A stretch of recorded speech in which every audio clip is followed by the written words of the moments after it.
Welcome back to the Breakroom. I'm Brandon Barrick, and today we're talking about Oppenheimer. It's not just me here today. We got a full cast to talk about this great film. All the way at the other end of the table, we have producer Evan Yee. Hello. That's your intro? Yeah, I think so. Let him live. First legitimate on-screen intro. Yeah, sure. Oh, okay. I don't think it was that legitimate. And next to him, of course, the always lovely, always talented, coming in all the way from the ringer. It's Jessica Clemons. Right. That's your killing move? Yeah. That's You did a better one than I did. Oh, yeah, you did. And of course, we're also very happy to have Erik Voss. Hi, everybody. And we have Brandon Barrick. Oh, no one cares. No one cares. And Evan, we don't want to overlook the fact Yeah, that yeah, it's yeah. your first time on. We're so happy. Thanks. For those of you who may not know Evan, he's been behind the scenes for everything that you've seen on the Breakroom, making it look so great and organize everything and so awesome. And that's all largely Evan's doing. So Thanks, welcome. Erik. Yeah, thank you. Happy to be here. He's the one fighting you in the chat all the time. He'll be fighting you in the chat today while he's on camera doing it all. So we're going to be talking about Oppenheimer today. And folks, we are definitely going to spoil this movie. Yeah. There's a lot to spoil, and we're going to How go are we right going to through it. spoil this movie? I mean, history spoiled this movie, I think you could argue. Oh, but yeah, sure, most sure. people, I think, especially of a younger generation, haven't read much about the Manhattan Project. Certainly what went on during the Trinity tests and all that stuff. Also, the whole device of what was spoken between Oppenheimer and Albert Einstein is something that was a creation for the film, and that is the big mystery of the film. And we're going to spoil that in this review. So Great. we don't want to... Yeah. So that's your warning. Don't get angry with us. You've been warned. Stand back at least 2,000 kilometers. We'll be uploading this to the Breakroom channel on YouTube later today, so it'll be available to watch over the weekend. If you haven't watched Oppenheimer yet, go away, come back and watch us later. We're going to be reviewing this movie by giving it a score of 1 to 5 in 5 different categories. And at the end, we will arrive at one single number. You want to take out your bets on how much TNT it will be? How many tons of TNT that will equal? Go ahead. The categories for today's review are the script, which includes story and writing, the visuals, the acting, the directing, and the sound/score and music. Now, usually we have a lot of fun, and I hope we continue to have fun today. Why are you saying this? Evan put stuff in the prompter that I wasn't supposed to read, and I quickly pivoted and skipped past it. Oh, I Like a didn't pro. notice I didn't Like a know pro, you and like then a pro, I started laughing. And now you made me and I made it circle back on it. This Yeah. was like the time I almost promised to give away 2 Hopsco e-bikes because of the way the copy was written. Whoa, that could have been dangerous. It almost went really We're going to far. commit ourselves to 400 Hopsco I know. that we give away. And of course, before we get into our conversation today, as always, let's remind you of the strike that's going on. Of course, SAG-AFTRA and the WGA are on strike. They've let us know that what we're doing here is totally fine to do. We're reviewing the movie. We're entertainment journalists. We're doing coverage. We're giving our honest reviews. We're not promoting this movie. We're reviewing it, folks. We, of course, support SAG and the WGA and their strikes. We support the artists and everything that they're doing. You know, we... on this channel, on New Rockstars, on the Deep Dive, we're always celebrating the artistry, pointing out how humans have to make this. AI can't do this. We need the humans to be making this awesome stuff. So this is not sponsored by anyone. We're not doing any sponsored shows right now or videos. So this is all off of the dome, our own opinions on the movie. Keep going. You got it, honey. Thank you for your support, Jessica. Yeah, and so this, until SAG-AFTRA or the WGA tells us otherwise, we feel like what we're doing is okay by them. Yeah. Beautiful. The end. Okay, Grace. let's get into our review of this movie. I think for the most part, we're all going to have pretty positive reviews, except for Jessica. But let's... Excuse you. No. Excuse you. Let's kick it off by talking about the writing, the story and the writing of this film, the script in general. Of course, it was written by Christopher Nolan, but based on the book American Prometheus by Kai Bird and Martin J. Sherwin. The film opens with a quote about Prometheus, reminding you who that fictional god was. Okay. Wow, someone else start. Not in my belief system, and he wasn't a god, he was a titan, my friend. Oh, my God. He You stole don't fire consider- from the gods. You don't consider the Titans gods? The gods certainly don't consider the Titans Well, that's gods. fair. That's Oh, that's fair. true, yeah. But to a man, to a mere mortal, a Titan's a god, I would say. Foolish mortal. not this video. Not this Oh, video. Yeah, I think adapting a Pulitzer Prize winning biography is always a challenge, right? Mhm. Because it's written to be a book, it's written to be a chronological perspective of someone's life, and you don't you're trying to be accurate and truthful to their life and not take any kind of artistic liberties. But it also opens a screenwriter up to make some interesting choices. And I mean, Christopher Nolan doesn't always write his own screenplays. Sometimes he co-writes them. This is one where he adapted that screenplay and he directed it, and I think this is his strongest writing in that regard from compared to other things that he has written. The choice to use this dual narrative of Lewis Strauss, not Strauss, because he made it very Originally clear. Strauss. He but said Strauss.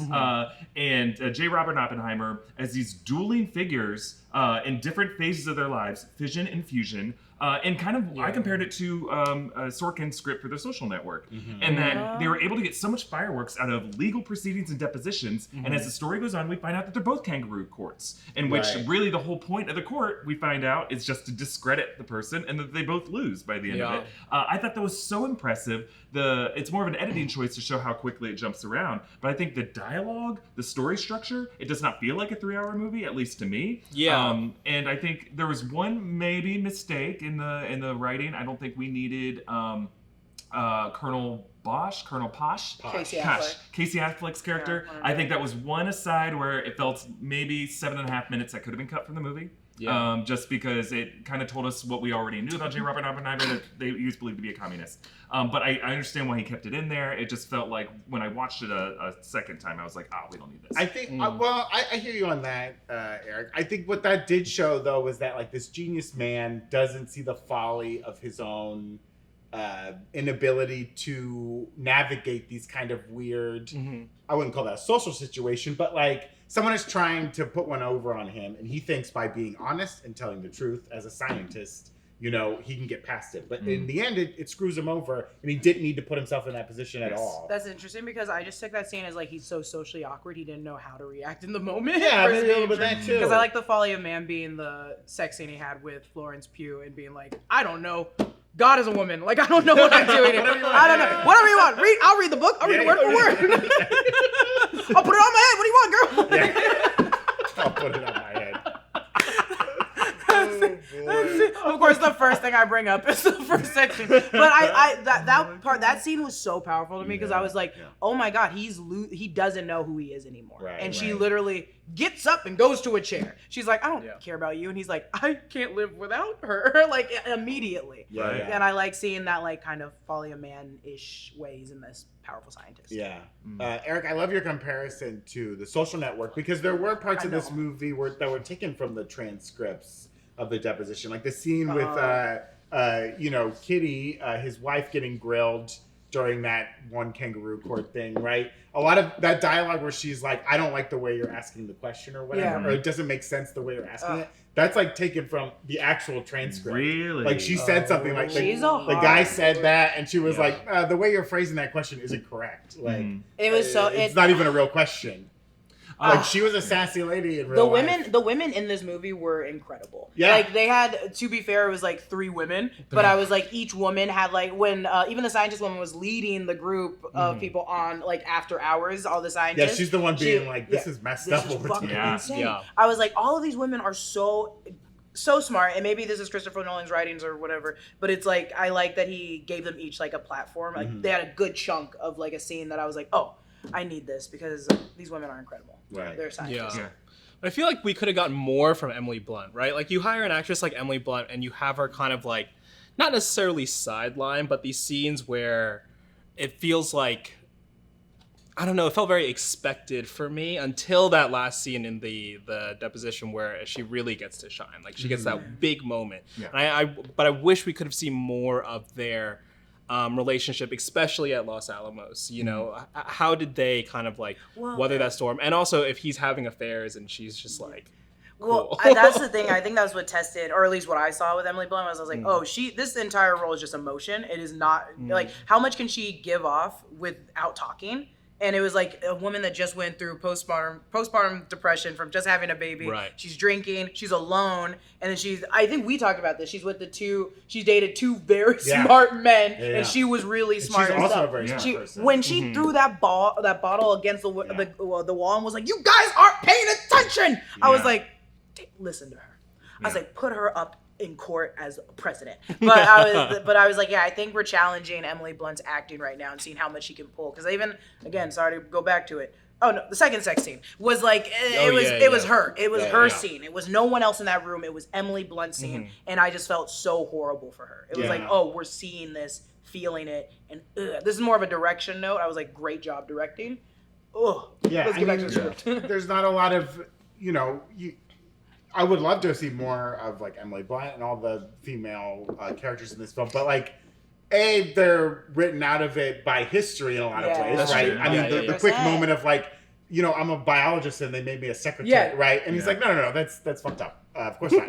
But like, in fact, this shows the problem with men at the time anyways, where it's like, well, we'd rather work with Nazis than a person of color or woman, right? And they're just like not involved in the story because they weren't allowed to be involved in it. But Emily Blunt steals the movie in her scenes, and even at the very end of the movie when she gets to be stone-faced, and she didn't. She does that. She still holds a grudge against this one scientist. It's Betty Safdie. And Betty Safdie. Yeah, and it's he did such a good job. Do not clown him. Right. Oh, no, he was Don't great. clown him, my He was boy. He great. did a very good job. It's great. That's a good point. Yeah, I mean, Cillian Murphy has said that sex scene in the deposition was essential to the movie, and it's because it shows the movie from a third point of view, because most of the time it's Strauss or it's Oppenheimer. Right. This puts it from her perspective, and as you said, I also don't want to listen to Cillian Murphy, the lead male of the movie, be like, this sex scene's important. I'm the one being ridden. I wanted it. I must be rode. He took off that hat, he put it on the table, said, okay, let's get it on. But I think the sex scene is absolutely very important because I was like, Emily Blunt. I just think they did not need to make it two angles, both 1 minute each. I was like, we get it. I was like, we just need that scene of Emily Blunt's tears, stress, because we know it's not happening in the moment. But I think you were the one that mentioned like he felt naked in the moment as well. I love how it starts with him sitting there in that room naked. The idea that like your biggest secrets, your biggest shame in a way, maybe. I'm sure he feels shameful about cheating on his wife, right? It's like, I hope he does. We'll never know. It's laid bare in front of all these men who you don't know and who have no business knowing about it, and it's like you have to confront it in this moment. Yeah, I mean, I'm sure we've all been in situations where we feel naked like that. You feel so exposed and so unjustly exposed, and then throwing the shame of like the affair on top of it, where it's like it's not like a beautiful sex scene, right? It's a very like harshly lit, very realistic, like this is what two naked people in the room would look like in this very moment. And like seeing it from both his perspective and his wife's perspective, because I'm sure Kitty was aware of what her husband was doing and in some way was allowing it, only for that, like, she has a family and that's more important to keep together, and this man is building a bomb to destroy the world. Isn't that... I gotta let that happen. And I'm sure it did eat away. She had a drinking problem. It ate away at her, like... Well, it also... Okay, going back to the social awkward cues, because I'm like, it never was, like, talked about. It was just like, yeah, it's transparent. He works alone all the time and never talks to people. He works in science and math. So it was like, after that scene happened, he was like, we talked about this, like, you knew about, I told you about it. So I think he was just like, yeah, being honest is as much as I can do. And so as soon as it happened, he was like, hey, I cheated on you with this girl. And he just expected her to be like, it doesn't make thank it you go for away. telling me. Thank you for telling me. But it's like, no, what? I didn't cheat on you. I was in this fully. I was pregnant. What are you doing? So, but it seemed like this is also maybe historically, didn't he get her pregnant wasn't it like they broke up, they only got married because she got pregnant? That's where it came from. It was a little scene in the movie where he was like, we got married because she dissolved her old marriage so that like it doesn't look like it was like a big scandal. Yes, for the husband. Because her husband was a scientist and he was like, this is fine. I guess. This is fine. This is fine. So Eric, earlier, really quick, I think this falls in this category, but earlier you said that the movie didn't feel like 3 hours to you. How did you guys feel after the Trinity test? Like for the last moment with yeah. the deposition between, Robert Downey Jr., Louis Strauss, right? Yeah. And Oppenheimer. For me, I wouldn't say it dragged, right? But it is hard. The energy building up to the Trinity test is so hype, right? Yeah. Yes. And then afterwards, it's like, well, can you top that? And you can't. Okay. But did that last kind of like third of that movie, how did that feel in comparison with the rest? That's a really good question. And I think that is, for a lot of people, what they felt. And I will say, as I watched it, I did feel a sense of, like, kind of a languid energy, a sense of, like, well, I had to adjust myself. I had to, in real time, reset my expectations. And by the end of the film, it makes complete sense why it was that way. Yeah, because Oppenheimer's true story wasn't just the Manhattan Project, it's it doesn't everything that end. came It after. keeps going. And it would do a disservice to him, and to his memory, to his legacy to mankind, to just kind of only focus on the development of the bomb, because really, what's more important is the fusion of his life when he tried to work with Louis Strauss afterwards. These two nuclei are being forced together, unleashing this horrible energy on the Earth. And that's where he's most known, is for now having become Death Destroyer of Worlds, of course. But I think that is an issue, I think, for a lot of people, but it's mostly important. I had an idea and I don't know where I'm going. I think it did feel like it was 3 hours, but that's just me. I was turning in my little reclined AMC chair, like I was in my bed, and that's when I went, oh, I'm about to go to sleep. I was like, oh, I'm sleepy. But it was, even with that being said, I remember being like, it's so dense, but it's so captivating. And, and then you're like, you know the story, but you're like kind of racing with them. But the entire time I was also like, you're not a good guy. I was like, I felt bad that we were like trying to make him like be like, I didn't mean this. And I was like, yeah, well, you did it. So you kind of did it. So I wasn't rooting for him, but I was also like not rooting for freaking Robert Downey Jr. The entire time I was like, don't do this. So it kept me captivated. Yeah, I liked the intercutting. I liked when he was just screaming in his office, and they're like, "Sir," shh, and they were closing the door from the press. It felt very like Othello. It felt like Othello and Iago just undoing himself through his own like inability to just like get over his envy. I thought loved it. Oh, he's so good. It was Robert Downey Jr.'s, I think, his best performance. And I yeah. loved him in Endgame, but I think this is. I think best performance, but there's 2 screamings that sounded like Tony Stark in Civil War when he's yelling about the Sokovia Accords, because it came out. Trembling it came out, and I went. But it's also kind of overlapping character, egotistical, very high. Jomi from The Ringer compared. They were like, crazy that the guy with the world's most dangerous machine is at court again, and it's like Tony Stark in the first movie and him now. And I was like, this is so funny. But it was still very good. Robert Downey Jr. I remembered what I was going to say before. I'll save it for the director's section. Okay, cool. Yeah. Should we go our scores for the round? Everyone feel like they've got their pieces out? Yeah. Go first. Yeah, you go first, Evan. Okay. I give it a 4. only because of that last third. I'm still kind of reconciling in my head, but also the I just think we did, with this comparison to Social Network and Sorkin, just think there's so much dialogue up front, and having not being familiar with the story, I'm just like, where can I like find a clearer way in sometimes? Let me read your biopic of Oppenheimer, and I go, oh, this is much better. I go, oh, amazing. There's a weird dance sequence. I love it. I'm giving it a 5. It was. I think it was so perfectly written. It was beautiful. Yeah. It felt like I was. It was so weird to say. But same with, it just felt like kind of like poetry, and I feel corny saying poetry. Yeah, go. I agree. I also give it a 5. Comparing it to Nolan's past work and comparing it to most other films, I think sometimes movies can like make you feel a little uncertain how you're feeling as you're watching it, but that adjustment is part of the process, and it's really most important as you feel as soon as we cut to the credits. I think it's the most important feeling, that if you could take a snapshot of your feeling, it's like as you're walking out of the theater, how you're feeling. And for me, the 2 times I've seen Oppenheimer in a theater, it's like, it just gets better and better. You saw it twice? I've seen it twice. You are a crazy person. Yeah, I'm going to see it again. You're going to create a bomb now. I'm going to try to see this as many times as I can. No. Yeah, because I'm trying to learn how to build a bomb. You're like, so they used graphite. Okay. You said, what did Safdie say again about hydrogen? How do I enrich uranium? You've gone wrong with heavy water, Eric. Let me tell you that right now. I'll give the writing a 5.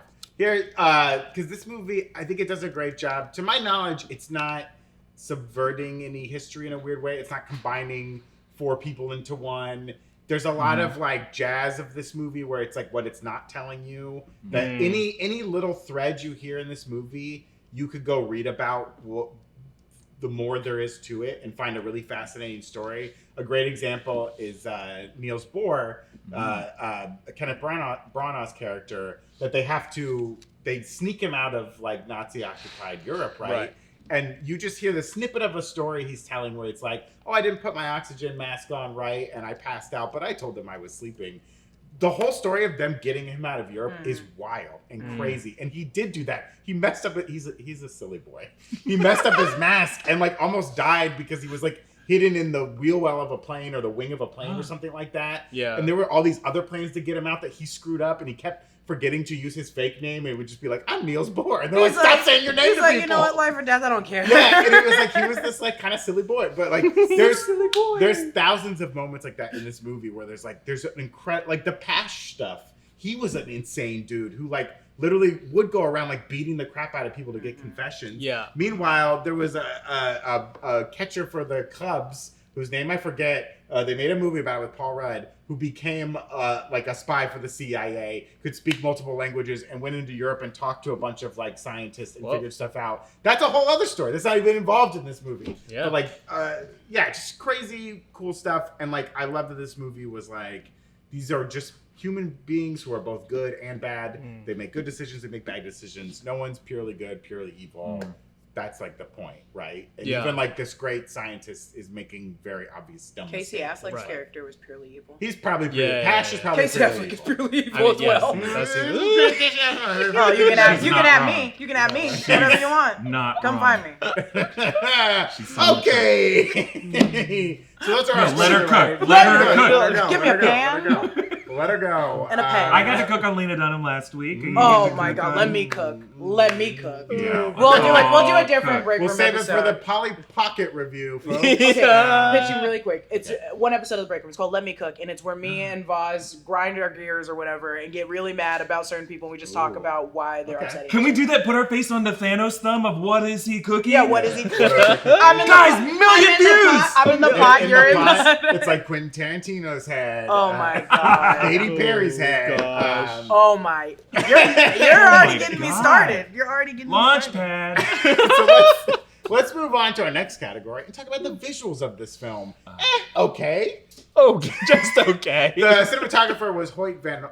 Hoytema, thank you. Who also was a cinematographer on Nope, incredible stuff, and Interstellar, also incredible stuff. Production designer Ruth De Jong, who also worked on Nope and Yellowstone, the TV show. Yeah. I could see some Yellowstone in There's this. some Right? beautiful Yeah. shots. Those of it. horses, they took Yeah. advantage of every time there was a horse in it. I will already jump the film nerd thing and say I saw the 70mm screening at the Chinese Theater in Hollywood, California. A beautiful theater, great historic 96-year-old theater, beautiful stuff. 96. Yeah, it needs a little upkeep. Be nice to that theater, folks. Gorgeous stuff. I wish the whole movie was in the full format. Okay, IMAX. so it did.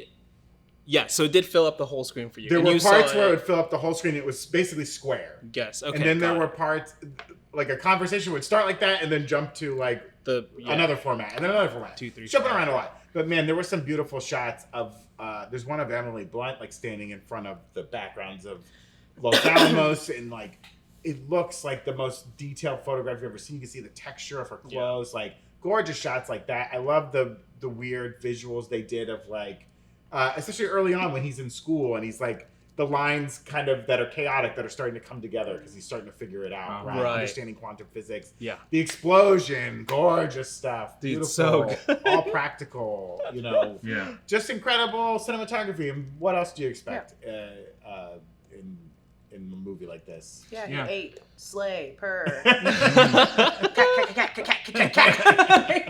he devoured that. I mean, a gorgeous Nolan movie. Yeah. I have nothing to say. It was good. It was great. It was perfect. Every shot with Cillian Murphy looking directly into the lens was very scary and traumatic. But everyone looked really good. Yeah. Every Yeah. shot was set up so specifically Yeah. that even a lot of Safdie's shots, like he's so smart, but he was always singled out, and they made sure that when that lens was wide, so you could see everyone stand around him in a circle, and he's seated. And I was like, this is insane. They're already ostracizing him. Yeah. It felt like, and that's why you're like immediately like, oh, he must be the mole. Like he has to be the bad guy because they keep singling him out. And yes, his idea is crazy, so batshit, but like I don't know science. I thought it was actually good, but it was enough where I was like, it's so set up. Yeah. It's so well. Yeah, I think it's Nolan definitely hit a turning point with Dunkirk where he suddenly got really interested with point of view. He used to be a director that was obsessed with time, and he still is obsessed with timelines and the way time can get condensed and manipulated. But with Dunkirk, that's a movie segmented into 3 different parts, and he shifted point of view, and he showed point of view's relationship with time. This, I think, is the best movie to depict alternate points of view and how point of view can change subjective reality. I mean, I guess you could say he started that way with Memento. Duh, Eric, you fucking forgot about Memento. But I think everyone watching is like, oh yes, Memento. Yeah. Yes. It's like Nolan is taking everything that he's done in other movies. You can see the DNA of it in Memento, in The Prestige, the way you had Jackman and Bale as dueling figures, and the way point of view can shift there. But this movie, the way he used the visuals to convey that, not just with black and white, but with lighting, and the temperature of the room was different. When it was Robert Downey Jr. as Strauss, his point of view, the lights were hotter and reflecting off their heads more. He did that to accentuate the contrast and to accentuate the beads of sweat on their skin. The scene where it was the 1947-49, where they found out the Russians got the bomb and they were all in the banquet room.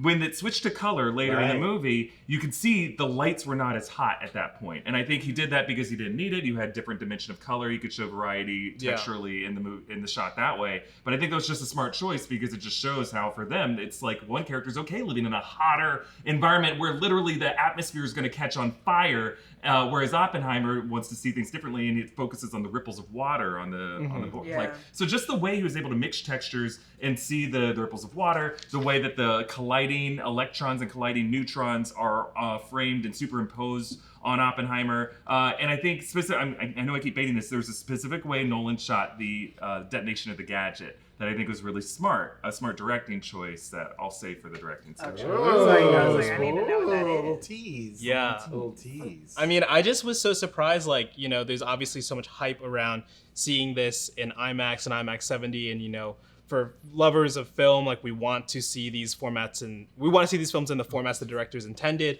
But I wasn't like prepared to be so swept away when the screen gets filled up and it's like some of the best IMAX images you've seen, because so many movies now, blockbusters, right, especially they're advertised like shot for IMAX, but you don't have that same experience of seeing those films, because when you have a director who's so conscious about what the frame looks like in the IMAX and not just, oh, we're just going to add more CGI to fill up the top and bottom, you know, and a director who's so conscious of filling up what it looks like when it's, you know, more boxed in 2-3-5, right, long or horizontal, whatever, and then when it fills the IMAX screen, it's tall, it's just so Christopher Nolan is like only one of the, I will arguably say, I think Christopher Nolan is the one director where I would love to act for him, but I would hate to work in post for him. Oh my God, where I would, because in direction he's like, let's do this. It's always really nice, it's neat. But like post, he's like, you better fucking make this look good. And I'm like, oh my God, he's going crazy again. It'd be hard. Those IMAX cameras are loud. Or like shooting doing some of those scenes in front of those IMAX cameras. That poor boom. There's like 20 boom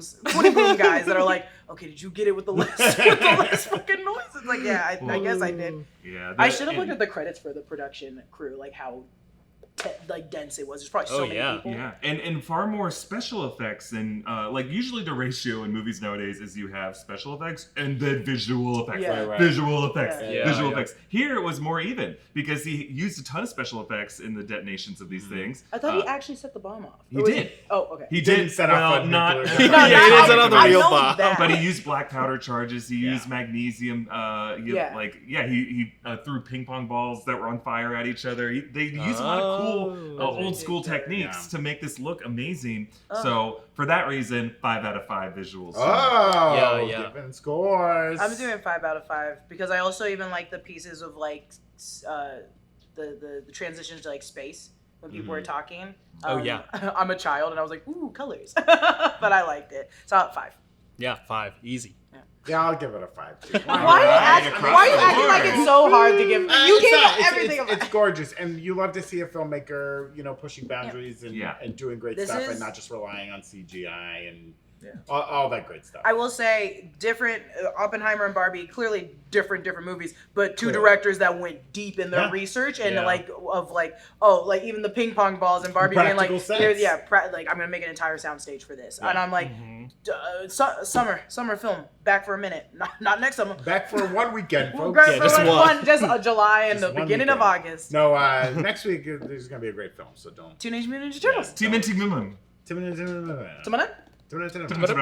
Evan, should we do a quick ad break? Yeah, sure. Never. Hey, folks, are you tired of your local boring snacks? Boy, am I ever. I thought so. Erik, sometimes don't you, man? Don't you I wish I could have a snack from a different country. Oh, from all the somewhere time. else in the world. Anywhere. Wouldn't that be great? Yeah, it would, Brandon. Well, thankfully, there's a company called Treats. Evan's holding the box right now. That's right. Treats give you tasty treats from around the world, all packed into a cute little box like that. Where's my camera? They're treats from all sorts of countries around the world. Italy, Brazil, the UK, Poland, Indonesia, Malaysia. What about anywhere Brazil? you can imagine. I said Brazil. Oh, wow! What about Poland? Also Poland. God, everywhere. I don't know what their What about treats are in Italy? Poland. Italy also. Okay, I'll give you a hard one. Malaysia? We got Malaysia, folks. They sent us a treat box from Mexico, which was great. We appreciate it, folks. Mexico's pretty close to California, which we're in Manitoba. But if we were in California, it's kind of easy to get Mexican treats. But there were treats in here we had never seen before. Tasty treats, chips, cookies, crackers, candy bars, chocolates, all that kind of great stuff. Delicious stuff from around the world. Plus, there's a little card that tells you what each little thing is, what the flavor profile is. It's great. It's a fun way to expand your snack profile and feel more like a world traveler. Jules Verne tried to go around the world in 80 days. I go around the world in 80 snacks. Try treats for yourself. Click the link below and use code The Breakroom to get 15% off your order. That's one word, THE Breakroom, to get 15% off your order. Check out the link in the description below. Thank you, Treats, for the delicious snacks. I want to know how we get Pokemon go to the treats. I want to know when you take out the R, it says Teats. Can we cut that out of the ad copy? Yeah. Wait, come back to my camera. No, don't show it. Oh, sorry, Brandon. We're sorry, Brandon. Is that how you spell Teats? I always thought Teats was T-E-E.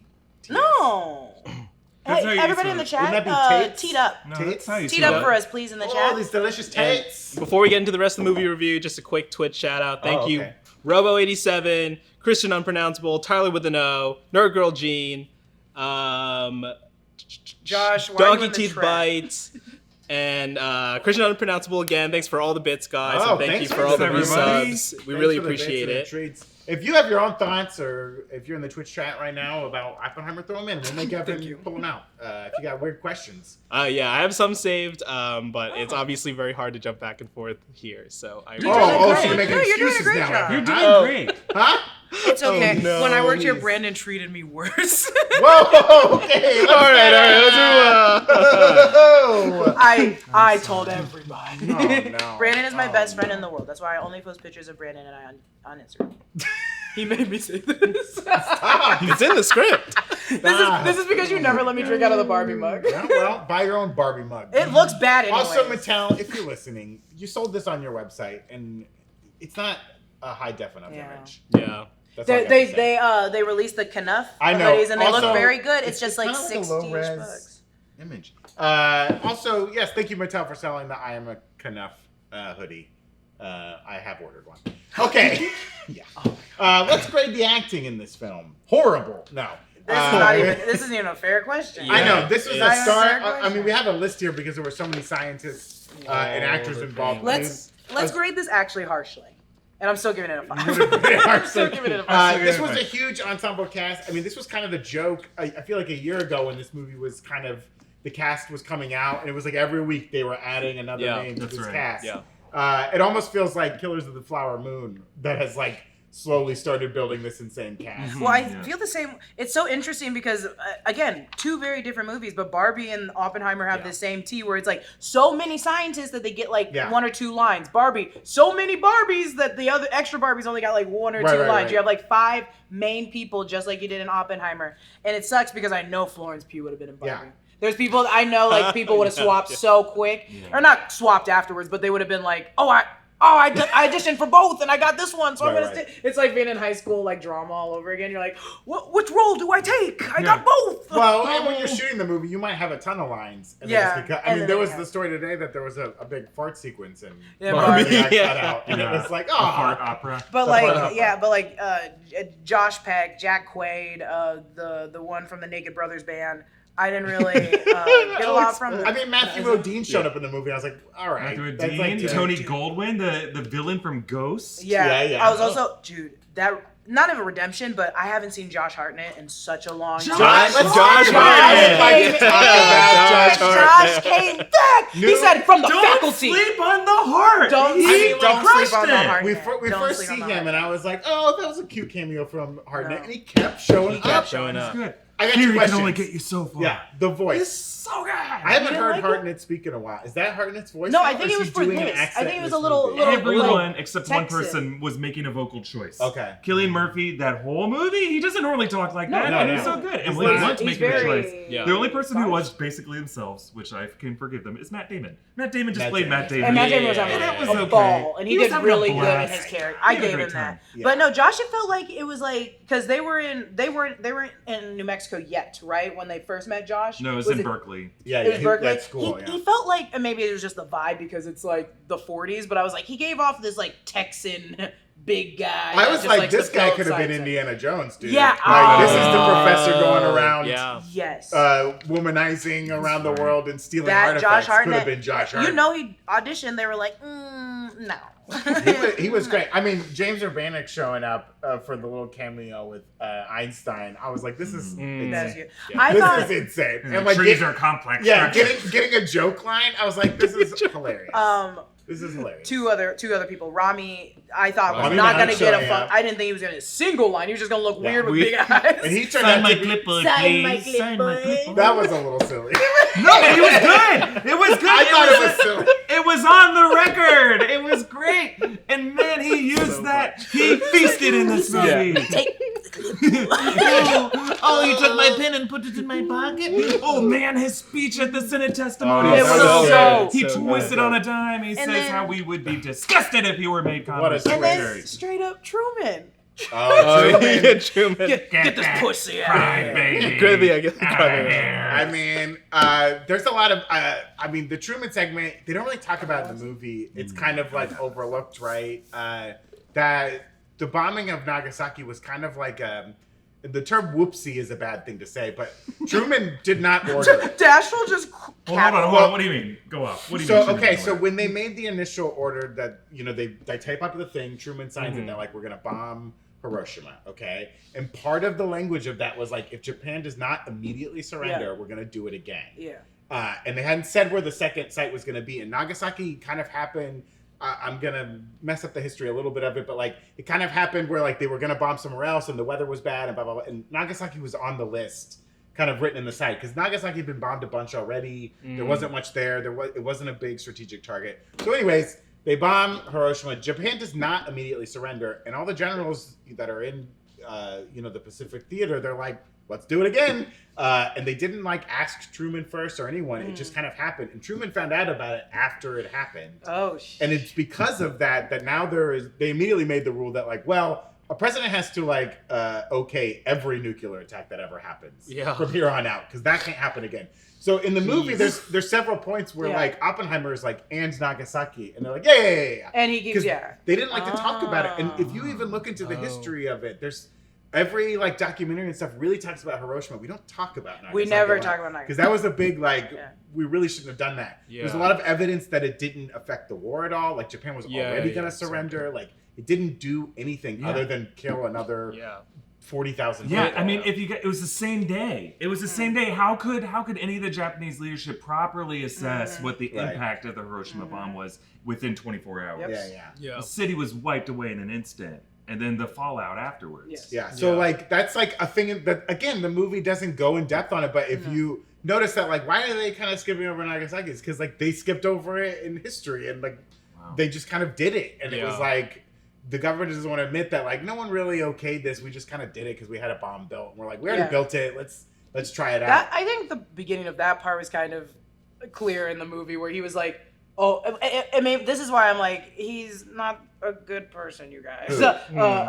Oppenheimer, when he's like, oh God, they just needed a weapon. They just needed a weapon. It didn't matter what weapon they were making. They just needed a weapon. Yeah. And he's like trying to get a hold of everyone. And he's like, it's too late. I killed like a bunch of innocent people. And I was like, you spent this entire time with a bunch of scientists creating a nuclear weapon. Like you were, it became more about the speed of doing it. And then you guys didn't realize that like, we were going to use this regardless. Well, and I think the movie properly judges him for that after Germany surrenders, right? Yeah. And then there's a they're like, why are we doing this? Why are we still doing this? And then Nolan includes that shot of those two, Lily sobbing underneath the bleachers while everyone else is celebrating, and Oppenheimer takes him in. Yeah, I think it's the movie paints him as a complex figure, and then the rightful guilt he feels through. I mean, he undid his legacy for the latter years of his life. Yeah. Talk about how huge of a mistake he made. Yeah. Too many deaths for like. There is that like hubris of that like, well, we'll make this discovery, we'll figure this out, and it will fix everything, right? It'll fix the world. We'll have free nuclear power for everyone. They thought it would end war. It's like the dumbest idea for the smartest man on the planet. To be like, it's fine. Yeah. It's fine. We're gonna use it for other reasons. The dumb idea of Truman to be like, the Russians will never figure this out. It's like, of course they will figure it out. And it's not uniquely stupid. It is human. Yeah. Humanity has this at the core of all of our souls, this hubris to think that all of our meddling will fix things. Yep. No, but now we can fix it. Now we can. Yeah, now that we have those fingers crossed. Now that we have those non-human occupants of alien craft, and we know they exist, we can fix it all. Look here. There's someone on actually not appropriate for me to say on live. So I will tell you what I saw on Reddit later. I read it on Twitter. My quick acting shout outs before we move on, because just trying to keep an eye on time here. Kevin, how dare you? Sorry, gotta put the producer hat on. This is the part I hate about you. Dandy Han being a proper rat bastard the whole movie. Love him. He's so good. Yeah, so good. Was he?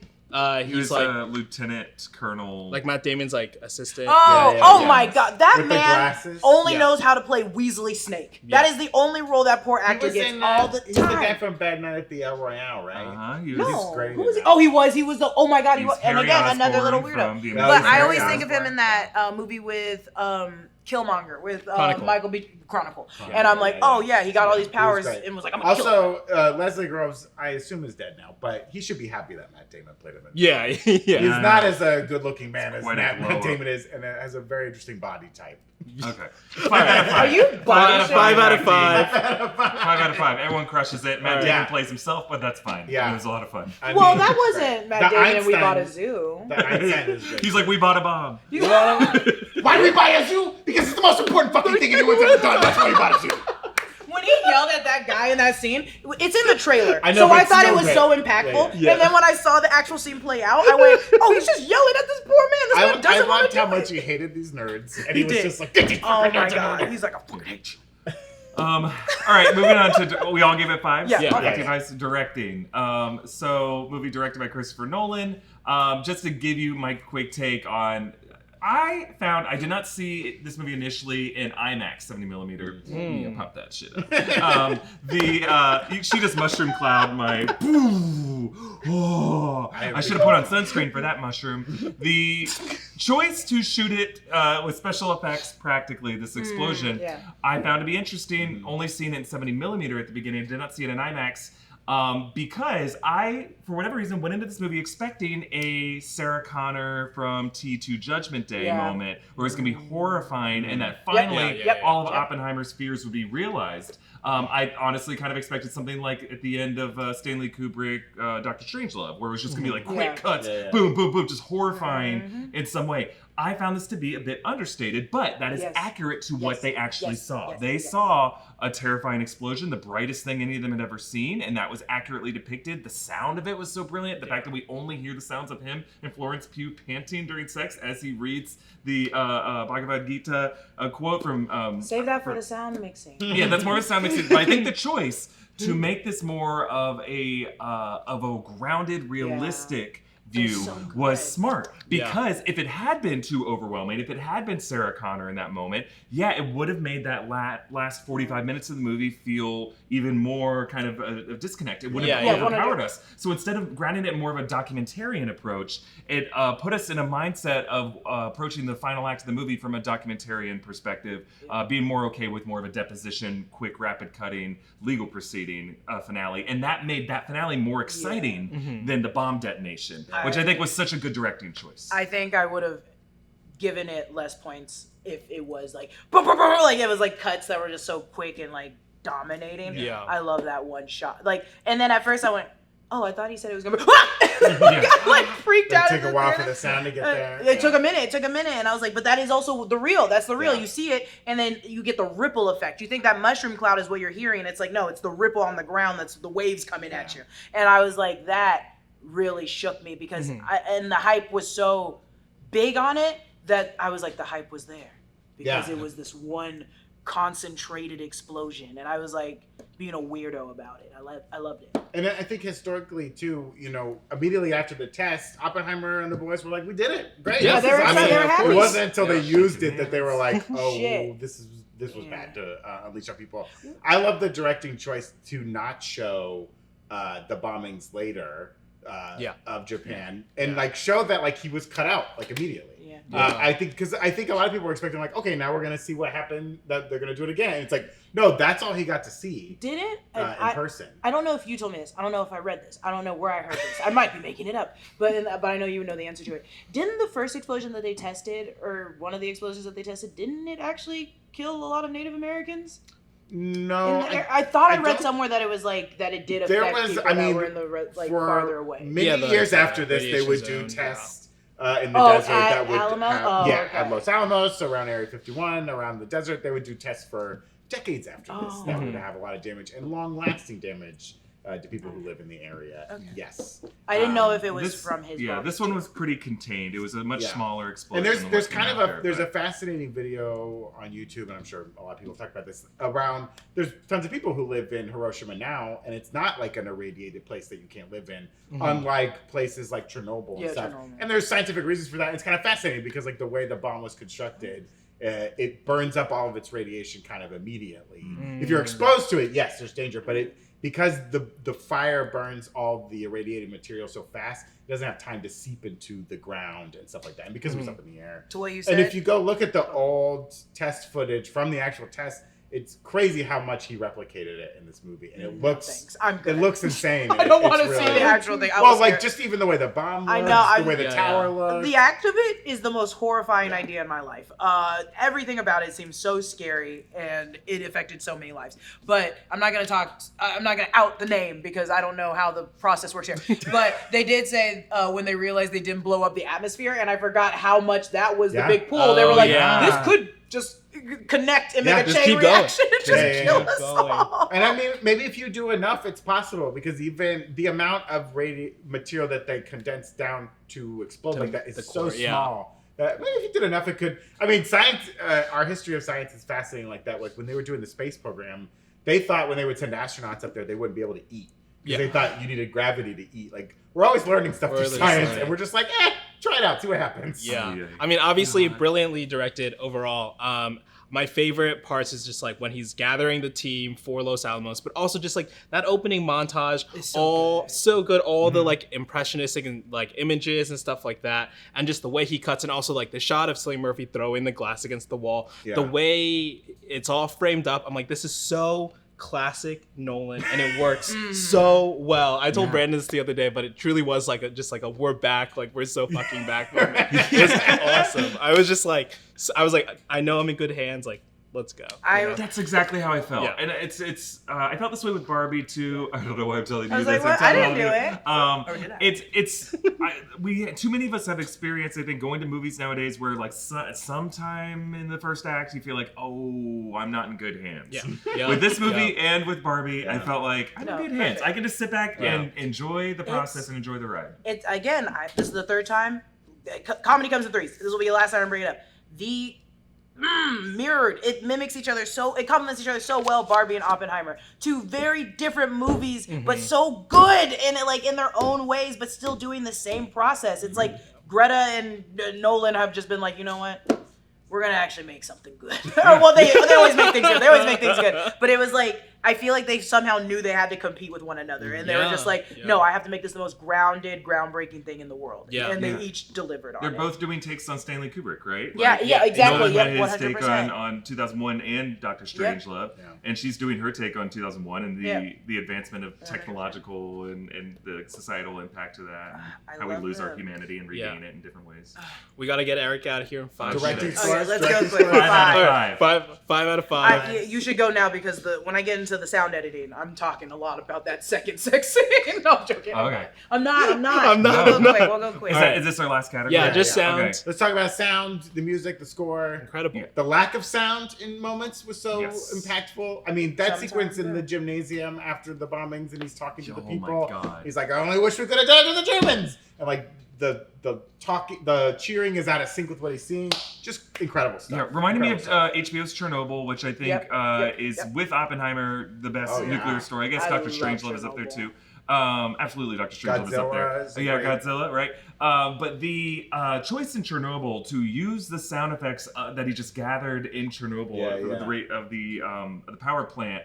Just the weird hums and the weird drops of water and stuff like that, and stretched those out and made that the score of Chernobyl. They did the similar thing in Ludwig Göransson did the similar thing with the stomping, and you hear just my like the God, it reminds me of what Nolan did with Hans Zimmer in Inception, where you hear the bomb bomb, which you find out later is the Edith Piaf song, super slowed down. They did the same thing with the stomping. You realize just the thuds are the people stomping in the gymnasium, and he uses that throughout the movie in key moments, just to show like the impending dread that Oppenheimer is haunted by his entire life. He's this figure haunted by a prophecy of what he's going to enact. I think the first time they did it, we didn't know it was stomping, right? We didn't, We not were at just all. like, oh, this is loud. You hear the Just a noise a loud lot, thud. and then you see the feet at one point. Yeah, but then you I have don't no make the idea what it correlation means. that it's Yeah, a bunch of feet in a stadium. Yeah, Like Inception and like Tenet and like this, I got irritated with not understanding Robert Downey Jr. in the beginning and the end because Christopher Nolan, again, why I'm saying like he might be a horrible person to work in post with, made that shit so loud that I was like, I can't hear the actual dialogue, and I forget this is why I need subtitles on for Nolan films.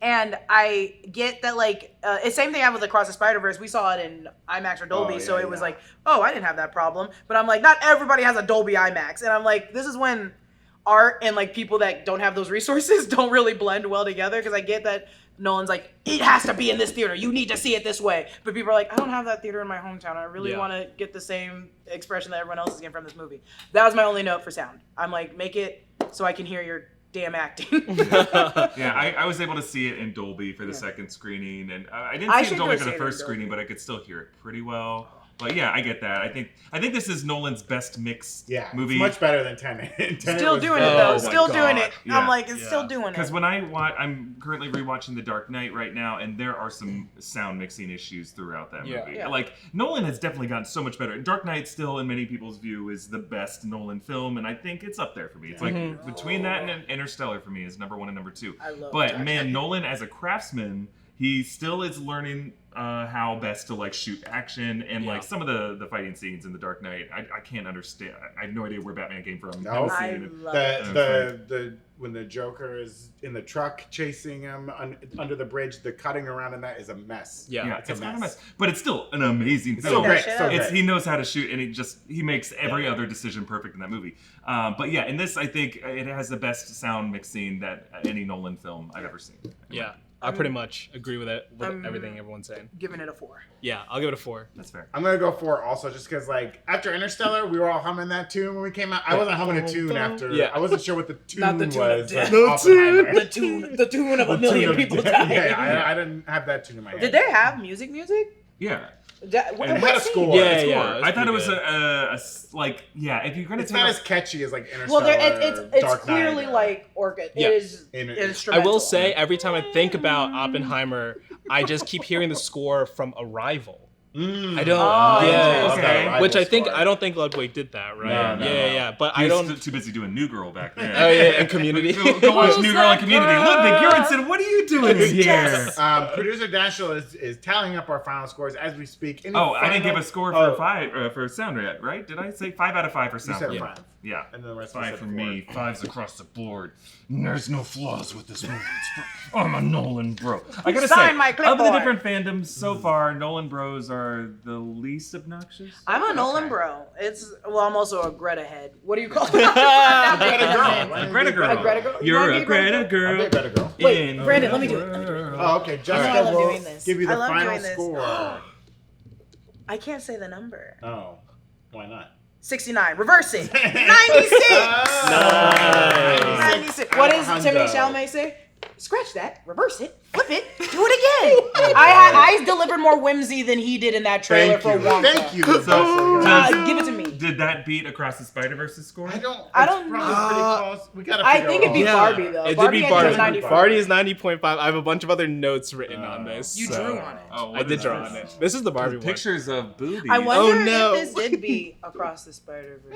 I think it's a Well, better me movie and than John, Across the me and Spider-Verse. Jay gave Across the Spider-Verse 5s across the board. So that's 2 people that only gave 5s. Yeah. So that's why I don't think it is. But Someone again, would have to give it a 3. I think Someone these would have to give it a reviews, 3. I think they That's exist in their own something. multiverses. Yes. You know, movies. Agree to disagree. They live on their own experiences. But you know I what the think- constants are? We are the constants. We are the constants. If Oppenheimer was at the BET Awards, it wouldn't be. So, but I know that Across the Spider-Verse would win a lot of awards. Well, that's it for us today. Make sure to give us a follow here on Twitch and subscribe to the Breakroom channel on YouTube, where you can find cut downs and replays of all of our streams, as well as other exclusive content. Check out some cool stuff Erik did when it was still okay to talk to actors and actresses. Oh. Sorry. Oh my He did some god. interviews with the Haunted That Mansion delivery, cast. honey. That could mean. I bailed on it too soon. He did some interviews with the Haunted Mansion cast last month before the strike started. Check them out on the You did. Breakroom channel. And thanks for joining us today. We hope you had a great time. We hope you enjoyed Oppenheimer, and we'll catch you next time. Latest KS. Bye.